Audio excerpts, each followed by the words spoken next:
총 21권의 책을 이렇게 주문해서 들고 왔는데요. 이름하여 스피드 언박싱인데요. 지금부터 시작해 볼게요. 따란!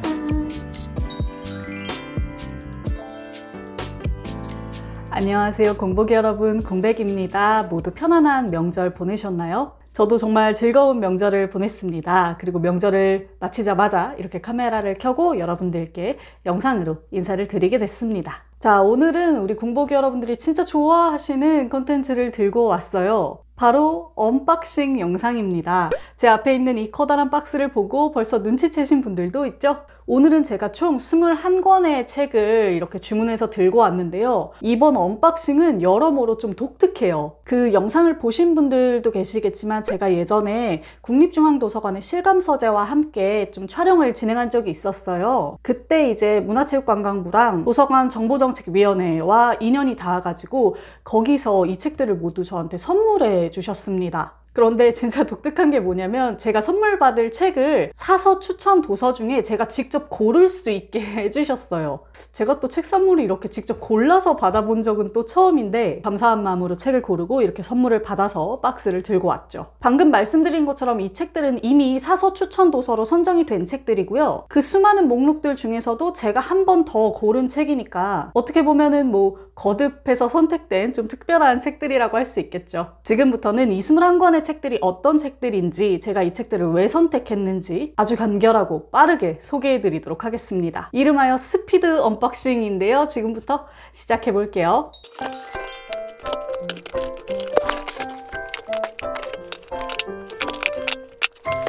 따란! 네, 책이 많기 때문에 제가 장르별로 좀 나눠서 소개를 해드릴 건데요. 먼저 소설부터 모아서 소개해 드릴게요. 21권의 책 중에 총 7권이 소설입니다. 네, 첫 번째 소설은 음모든 작가님의 장편소설 모두 너와 이야기하고 싶어해 입니다. 제가 틈날 때마다 사서 보고 있는 민음사 오늘의 젊은 작가 시리즈 중에 27번째 책이에요. 제가 이 책의 줄거리를 봤는데 너무 귀엽더라고요. 이 과외교사로 일하는 주인공이 아주 오랜만에 사흘간의 휴가를 받습니다. 그래서 이번에 진짜 푹 쉬어야지 하고 생각하고 있는데 이상하게 사람들이 자꾸 말을 거는 거예요. 여러 명의 사람들이 주인공한테 와서 정말 아주 오래 알고 지낸 친구처럼, 아주 절친들이 하는 것처럼 속 깊은 이야기를 막 털어놓기 시작합니다. 그래서 제목도 모두 너와 이야기하고 싶어해 인 것 같죠? 이런 줄거리가 되게 귀여웠고요. 이런 여러 사람의 스토리가 한 장편소설 안에서 어떻게 엮일지 궁금해서 제가 한번 선택해본 책이에요. 네, 두 번째 책입니다. 마찬가지로 민음사 젊은 작가 시리즈이고요. 조예은 작가님의 장편소설 스노볼 드라이브입니다. 31번째 시리즈네요. 이 책은요, 그 리드잇미 때도 되게 많은 공복이 분들이 읽고 계셨고 또 재밌다고 추천해 주셔서 제가 눈여겨봐뒀던 책이에요. 디스토피아 소설인데요. 녹지 않는 눈이 내리는 그런 시대를 배경으로 하고 있습니다. 이 눈은 태워야만 폐기할 수 있다고 하고요. 피부에 닿으면 발진도 일으키는 그런 눈이에요. 이런 눈으로 뒤덮인 곳에서 사는 주인공들의 이야기가 담긴 책이라고 해서 굉장히 흥미로웠습니다. 제가 최근에 이런 디스토피아 소설 재미있게 읽고 있기도 하고요. 잘 읽은 후에 여러분들께 또 소개해 드릴게요. 네, 다음 소설은요, 김혜진 작가님의 소설 불가 나의 자서전입니다. 제가 종종 즐겁게 읽고 있는 이 현대문학에서 나오는 핀 시리즈 소설이고요. 핀 시리즈 중에서도 24권째 책이네요. 제가 참 시리즈로 나오는 소설집들을 좋아하죠. 이거는 제가 줄거리 읽어보고 되게 현실적이다, 궁금하다 해서 골라본 책이에요. 이 주인공이 원래 되게 낙후된 달동네에 살던 사람인데 여기가 재개발이 되면서 부촌으로 행정 편입된 거예요. 이 과정에서 드러나게 되는 어떤 진짜 노골적이면서도 미묘한 그런 지역사회의 갈등이나 빈부격차, 위태로운 어떤 사회의 욕망, 이런 것들을 다룬 소설이라고 하더라고요. 되게 궁금하기도 하고 그래서 기대를 많이 하고 있는 책입니다. 네, 다음 책은 윤성희 작가님의 장편소설 상냥한 사람입니다. 시를 쓰는 제 친구가 정말 항상 강력 추천해주는 우리 윤성희 작가님의 책이라서 저도 이렇게 골라봤어요. 제가 줄거리를 읽어보니까 이 소설이 여러 사람의 목소리로 한 사람의 삶을 조명하는 그런 방식으로 쓰여져 있대요. 그 한 사람의 주인공이 이 형민이라는 사람인데요. 이 형민은 과거에 인기 드라마의 아역 배우로 이름을 되게 알렸던 사람입니다. 그 이후에 그가 어떤 삶을 살았는지 좋았는지, 어떤 실패들이 뒤따랐는지 이런 것들을 여러 각도에서 들여다볼 수 있는 책이라고 해요. 일상적이면서도 풍부하고 또 따뜻한 삶의 모습을 좀 들여다볼 수 있지 않을까 하고 기대되는 책입니다. 네, 다음 책은 윤희영 작가님의 단편소설집이고요. 작은 마음 동호회라는 책입니다. 2015년부터 2019년까지 쓰여진 단편소설 11편이 묶여있는 책이래요. 뭐 삶과 맞닿아 있는 어떤 혐오와 폭력 문제에 대해서도 다루고 있는 것 같고요. 보니까 SF 소설도 들어있더라고요. 이런 다양한 이야기를 접할 수 있는 게 이 단편 소설집의 가장 큰 매력이죠. 제가 윤희영 작가님 책들 중에 가장 최근에 본 게 그 붕대감기였는데, 그 소설을 통해서 제가 봤던 어떤 단단함이나 따뜻함, 나 자신이 나약할지라도 서로 연대하고 보듬어주는 이런 모습들을 좀 살펴볼 수 있지 않을까 하고 기대하고 있는 책입니다. 네, 이번엔 해외 소설로 가볼까요? 다음 책은 에이모 토울스의 장편 소설 모스크바의 신사입니다. 이 책이 나온 지가 꽤 되기도 했고 분량도 되게 많아요. 한 700페이지 정도 되는 것 같은데, 그럼에도 불구하고 많은 분들이 아직도 종종 읽으시더라고요. 그리고 평도 다 항상 좋았고, 이 주인공이 소비에트 러시아에 살던 백작인데 그 혁명을 거치면서 종신연금형을 선고받아요. 그래서 모스크바의 메트로폴 호텔을 벗어나면 총사령에 처해질 그런 상황에 있습니다. 그래서 이 백작은 메트로폴 호텔 안에서만 생활하는데, 이 메트로폴 호텔이 외교의 거의 주요 무대예요. 그래서 날마다 새로운 사람들이 오고 백작은 그런 사람들과 이야기를 나누는 그런 식으로 소설이 구성되어 있다고 합니다. 저는 아직 안 읽어봐서 모르겠지만 이 소설의 주인공이 되게 매력적이고 독특한 캐릭터라고 하더라고요. 매력 있는 캐릭터가 나오는 소설 정말 좋아하기 때문에 많이 기대하고 있습니다. 네, 마지막 소설책입니다. 리비 페이지의 수영하는 여자들. 이게 책 표지도 귀엽잖아요, 되게. 근데 줄거리를 읽어보니까 더 귀엽더라고요. 폐쇄 직전에 놓인 수영장을 배경으로 해서 26살인 여성과 86살인 여성이 우정을 나누는 그런 이야기를 그리고 있대요. 이거는 뭐 진짜 사랑스러울 수밖에 없는 조합이죠. 뭐 나이와 사연을 뛰어넘는 우정과 공동체에 대한 이야기는 물론이고 지역사회나 젠트리피케이션 같은 메시지도 들어있을 것 같아서 기대하고 있는 책입니다. 자, 이렇게 소설 7권을 소개해드렸고, 이번에는 사회학과 관련된 책 2권을 소개해드릴게요. 네, 사회학 관련 첫 번째 책은요, 오찬호 작가님의 책 지금 여기 무탈한가요? 입니다. 이 책은 그 예전에 책일지라님이 작가님과 인터뷰를 하면서 소개해 주신 적이 있어서 제가 더 기억에 남았던 책이에요. 대한민국을 관통하는 14가지의 키워드를 통해서 현대사회의 불평등에 대해 꿰뚫어보는 책입니다. 이 키워드는 뭐 환경, 가족, 동물, 난민, 장애인, 노동자, 부동산 등등이 있고요. 모두 우리와 굉장히 밀접한 키워드들이죠. 우리가 사는 이곳이 진짜 괜찮은가? 우리가 정말 살만한 건가? 이런 것들에 대해서 좀 새로운 시선으로 바라볼 수 있게 해줄 책인 것 같습니다. 그 불평등 속에서 뭐 개인의 역할, 사회의 역할을 생각해보게 도와줄 책인 것 같아요. 네, 다음 책은 정지효 작가님의 책입니다. 인스타그램에는 절망이 없다. 이 책은 제가 그 제목이 너무 인상 깊어서 기억하고 있었는데, 최근에 카드뉴스를 다시 보고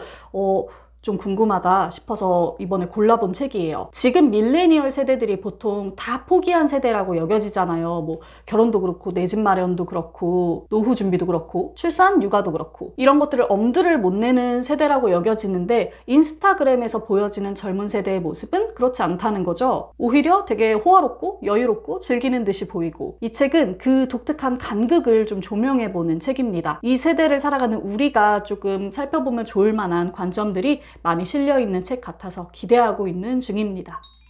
네, 제가 이번에 21권 책을 고르면서 조금 가장 많이 신경 썼었던 주제가 뭐냐면 바로 환경과 생태에 관한 것들이었어요. 그래서 이 환경과 생태에 관련된 책들 5권을 이제부터 소개해드리도록 하겠습니다. 첫 번째 책은요, 랩거울의 작가로 많이들 알고 계실 텐데 호프 자런의 책 나는 풍요로웠고 지구는 달라졌다 입니다. 우리 인간이 이제 지난 50년 동안 먹고 살면서 이 지구가 어떻게 바뀌었는가에 대해서 주목해보는 책이에요. 우리는 뭐 너무 풍족하고 편하게 먹고 살 수 있게 되었는데, 그러는 사이에 지구는 어떻게 되었는가, 이 간극을 이제 살펴보는 거죠. 인간이 지구에 기대지 않고 살기란 불가능하고, 그렇다고 해서 이미 발전한 기술을 되돌릴 수도 없는 거고, 그렇다고 가만히 손 놓고 있을 수만은 없고, 그래서도 안 되고요. 그렇다면 어떻게 해야 되는가, 이런 것들에 대해서 좀 생각해 볼 수 있는 책인 것 같아요. 네, 다음 책은 제가 정말 좋아하는 방송인 타일러 라쉬의 책 두 번째 지구는 없다입니다. 제가 사고 싶어서 되게 오랫동안 장바구니에 넣어놨던 책이에요.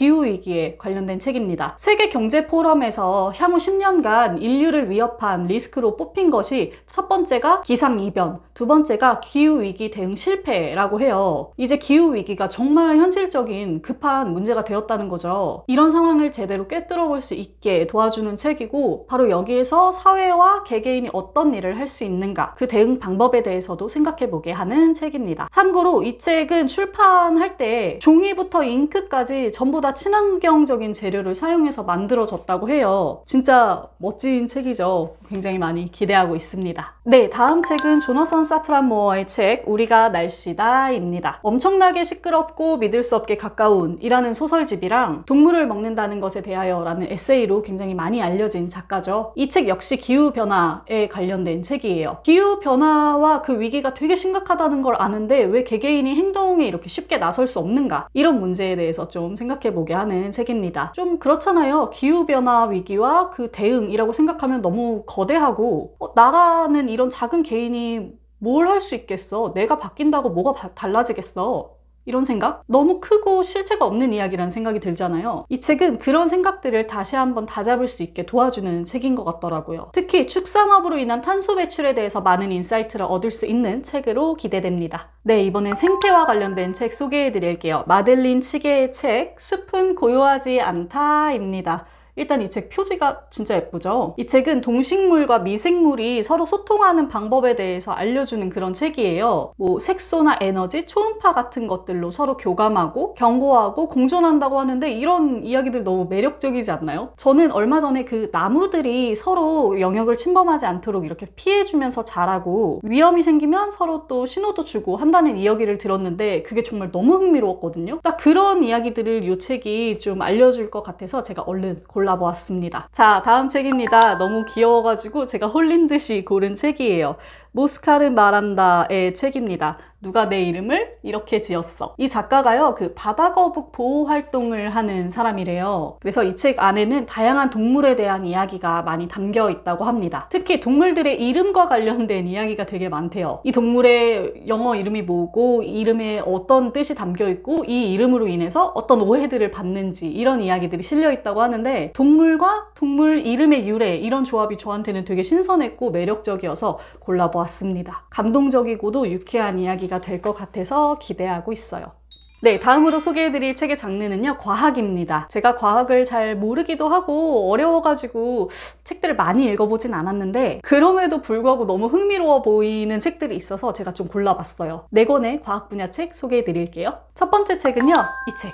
칼 세이건의 말입니다. 마음 산책에서 나오는 말 시리즈 중에 한 권이죠. 그 칼 세이건의 코스모스가 정말 그 방대한 우주 지식을 담고 있는 책이잖아요. 그 책이 그렇게 많은 지식을 담고 있으면서도 또 한 가지 유명한 게 되게 아름다운 그 어휘력 때문에도 많은 분들이 주목하시더라고요. 그래서 저는 개인적으로 칼 세이건이 어떤 말들을 하고 어떤 생각들을 하는지 되게 궁금했어요. 이 책 안에 칼 세이건이 23년 동안 나눈 16편의 인터뷰가 들어있다고 하거든요. 그래서 이 사람이 이제 어떤 생각을 그때그때 가지고 있었는지, 어떤 말들로 표현하는지, 어떤 것들에 집중하고 있고 어떤 과정을 거쳐서 어떤 성과를 이뤄냈는지, 이런 것들을 볼 수 있을 것 같아요. 기대가 되는 책입니다. 네, 다음 책은요, 빌 브라이슨의 책입니다. 바디. 워낙 유명한 작가인지라 많은 분들이 알고 계시죠? 빌 브라이슨 책답게 진짜 유쾌하고 또 쉽게 몸에 대한 지식을 얻어볼 수 있을 것 같습니다. 제가 그 목차를 보니까 이 피부부터 몸 안쪽까지, 그리고 머리끝부터 발끝까지 모든 몸의 이야기를 다루고 있는 것 같고요. 마지막에 가서는 잠과 질병에 대한 이야기도 거쳐가는 것 같더라고요. 귀가 좀 솔깃해질 만한 목차였고, 그래서 흥미를 가지고 끝까지 읽어볼 수 있을 것 같습니다. 네, 다음 책은요, 올리버 섹스의 책 모든 것은 그 자리에입니다. 저는 그 아내를 모자로 착각한 남자에서 이 작가가 보여준 그 따뜻함이 너무너무 좋았거든요. 인간적인 사람이라는 생각이 들었고요. 그래서 과학 지식뿐만 이 아니라 이 사람 자체에 대한 이야기도 들어보고 싶다는 생각을 했었는데, 그걸 가능하게 하는 책이 이 책일 것 같아요. 기존에 우리가 봐왔던 작가의 어떤 의사, 학자로서의 면모뿐만이 아니라 그 외의 모습이나 유년 시절에 대한 모습도 살펴볼 수 있는 책이라고 합니다. 더불어서 이 올리버 섹스의 책들이 거의 다 알마에서 나오고 있잖아요. 근데 이 표지 디자인이 너무 예뻐서 요거 빨리 모아서 저기다 이렇게 꽂아두고 싶다라는 생각을 하고 있습니다. 네, 다음 책은요, 해마를 찾아서 라는 책입니다. 제가 과학 책 중에서도 되게 재미있게 여기는 게 뇌과학이나 뭐 인지심리학 이런 얘기거든요. 이 내용들이 어렵지만 진짜 흥미로워요. 근데 그 내용들을 이 책이 담고 있는 것 같아서 제가 골라보았습니다. 그 기억의 작동 방식이라는 게 진짜 신기하잖아요. 경험이 기억이 되는 과정, 저 안쪽에 있었던 기억이 불려 나오는 과정, 그리고 망각이나 트라우마, 기억력이나 상상력 이런 재미있는 이야기들을 이 책을 통해 살펴볼 수 있을 것 같아요. 너무너무 기대하고 있는 책인데 얼른 읽어보고 여러분들께 또 소개해 드릴게요. 자, 이렇게 쉴 새 없이 달려와서 이제 단 3권의 책을 남겨두고 있습니다. 여러 가지 분야의 입문책들을 마저 소개해 드릴게요.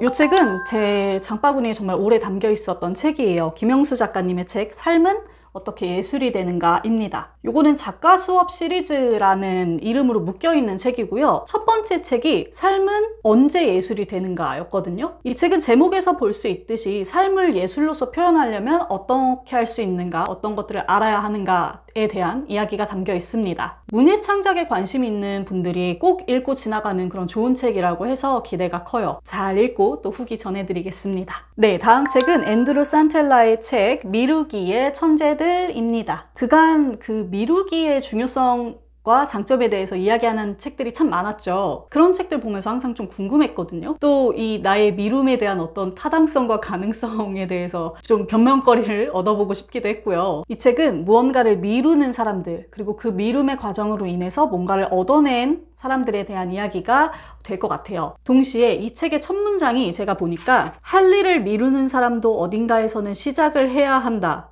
였거든요. 이 책이 어떤 방식으로 뻗어나갈지 굉장히 궁금해집니다. 네, 드디어 마지막 책입니다. 주영아 선생님의 책 백년 식사예요. 이 주영아 선생님이 음식 인문학자로 정말 유명하죠. 거의 뭐 믿고 읽는 주영아 약간 이런 느낌인데, 이 책은 한국인의 100년 역사와 그 안에서 함께 변화해온 음식과 식탁에 대한 이야기들을 담고 있는 책입니다. 이 음식이라는 게 늘 역사와 굉장히 밀접하게 묶여서 움직이잖아요. 그래서 이 책에서도 뭐 개항, 식민지, 전쟁, 경제성장, 세계화 이런 역사를 함께 경유하며 음식에 대한 역사를 탐구할 것으로 보여요. 이런 이야기들을 가장 잘 해줄 수 있는 작가분인 것 같고요. 그래서 저도 많은 기대를 하면서 읽어보도록 하겠습니다. 네, 이렇게 쉴 새 없이 간결하고 빠르게 사서 추천 도서 중에 제가 직접 골라서 선물 받은 이 21권의 책들을 여러분들께 소개해드렸습니다. 여러분께서 이 영상 보시고 흥미로운 책들은 또 같이 골라서 읽어보실 수 있도록 아주 간략하게 책의 매력과 줄거리 같은 것들을 소개해드렸는데 어떠셨을지 모르겠어요. 이렇게 좋은 책이 잔뜩 생겼으니까 저도 더 열심히 읽고 더 열심히 여러분들께 소개해드리도록 하겠습니다. 더불어서 이 영상의 말미에는 문화체육관광부와 도서관정보정책위원회가 주관하는 공모전과 해커톤 대회 홍보 영상이 함께 담겨 있습니다. 제가 이렇게 좋은 선물을 받은 만큼 저도 이 대회에 대해서 많은 분들께 알려드리고 싶었어요. 많은 분들이 꼭 끝까지 함께 봐주시고 참여해 주셨으면 좋겠습니다. 자, 그러면 저는 정말 숨가쁜 언박싱 영상을 마치고 물러가도록 하겠습니다. 우리 공복이 여러분, 오늘도 멋진 책들과 함께 편안하고 행복한 날들 보내세요. 공백의 책단장이었습니다. 여러분 안녕.